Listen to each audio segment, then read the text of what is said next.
Joining me now to talk about the person of interest and the case is criminal defense attorney David Shapiro. Thank you for joining us. We're just beginning to get a lot of the information out about his long rap sheet, 17 felonies going back to 1969. Looking at this case, how does someone with that kind of a past, how are they out of prison to commit potentially other crimes? Excellent question, and there's a couple of ways. Well, the first way is, what were those felony convictions and how long ago were they? Here we know that many of the most serious felony actual convictions go back into the 70s. Where they've been voluminous in number, meaning a lot of felony convictions in this case, they have not been as serious in the last couple of years, obviously absent for the most serious murder charges that Mr. Rohn is booked in on now. But there has been a gap in level of seriousness, so that's one way. Another way, sometimes you see people get a lot of convictions, they go to prison for periods of time, but they never serve that actual time because they're getting custody credits, so serving anywhere from a third to about 2/3 of that actual time. As a defense attorney, when you have a client like this with this kind of history, what is it that you may be trying to get from a judge so that they will strike the strikes and keep this person from getting the long sentence that many people assume they would get? Totally understand that, and good question, because the thing is, as defense attorneys, what we want to do whenever you represent someone that has a prior strike conviction is ideally you get the district attorney to agree to strike that strike for purposes of the new case. It doesn't make it go away entirely. It just gives you a lot more sentencing options on the new case if your client is in fact going to be convicted. Now, if the DA won't do that, you could file something known as a Romero motion. You file that asking the court to exercise its discretion, where you ask a judge to strike the strike.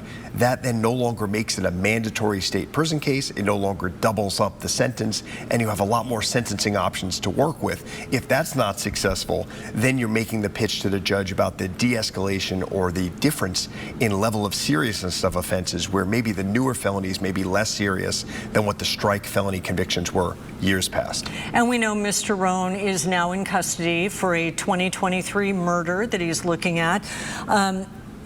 The DA now is going for 3 strikes. What do you expect in this case? Yeah, on the new murder from 2023, which he's in custody on now, they could get to in an indeterminate life sentence many ways. One is by way of 3 strikes, because if he has 2 or more prior strike felonies, this one, obviously murder being like the ultimate strike felony, that would be 3 strikes. In that regard, he'd be subject to the 3 strikes law. They don't even necessarily need that, though, because at a bare minimum, if he is in fact convicted of murder, he's facing at least 15 to life, whether he has a record or whether he doesn't. Some of the details coming out of this current case in which he's incarcerated at the moment, a fight over pets broke out, and another gentleman then had to sort of attack his dog, Mr. Rohn's dog. Mr. Rohn is accused of then shooting that man, setting his body on fire, taking his vehicle, taking credit cards.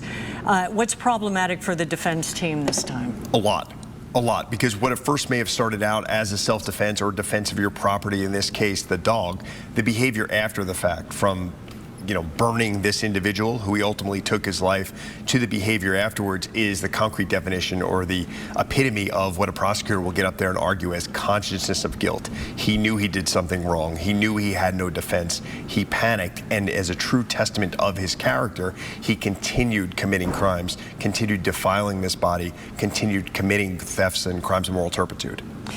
If he were to be convicted, can we safely believe that he will not be out of prison anymore? It is safe to assume that, based on him being subject to the 3 strikes law, based on him being subject to at least 15 to life on the murder he's currently in on, let alone what, if anything, comes in the future, and the fact that this is an individual who's in his mid-70s. David Shapiro, always nice to have you with us. A lot to unpack. The details just coming out. We appreciate your expertise on it, and we'll continue to follow it with you. My pleasure. Thanks for having me. Thank you.